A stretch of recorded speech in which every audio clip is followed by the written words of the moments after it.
কামার শখ ভালো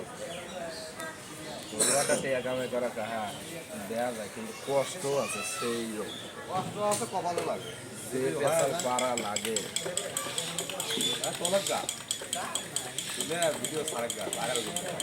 আচ্ছা,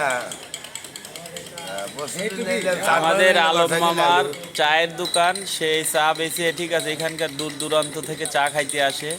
বড়াল ব্রিজ স্টেশন না, ভোলার দোকান এবং ওই যে সুমনের দোকানের মাঝখানের যে দোকানটা, সেই বড়াল ব্রিজ স্টেশনে সে ভাইরাল চায়ের দোকান।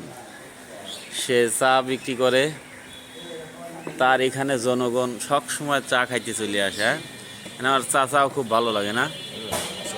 হ্যাঁ, আলমের চাটা আসলে স্পেশাল খুব সুন্দর এবং দুধ চা বানায় না সে, সে শুধু রং চা বিক্রি করে, রং চা, লবঙ্গ দিয়ে এবং পরিষ্কার পরিচ্ছন্ন খুব ভালো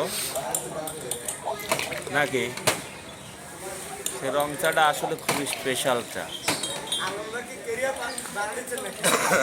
হ্যাঁ হ্যাঁ, ভাইরাল হয়ে যাবে এবার চায়ের দোকানে, আলমের চায়ের দোকান।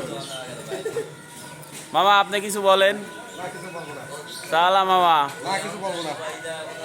না আপনার হাতের চায়ের জাদুর কারণে এই যে সকালবেলা এত মানুষ চলে আইছে চা খাইতে, শুধু আপনার দোকানে মানুষের ভালো লাগে তাই আসে। জামাই, আপনি কি চা খাইতে আইছেন? চা খাইতে আইছেন? আলমের চা কেমন লাগে আপনার কাছে? ভালোই লাগে না? এই যে সকালবেলা আর একজন চলে আইছে চা খাওয়ার জন্য।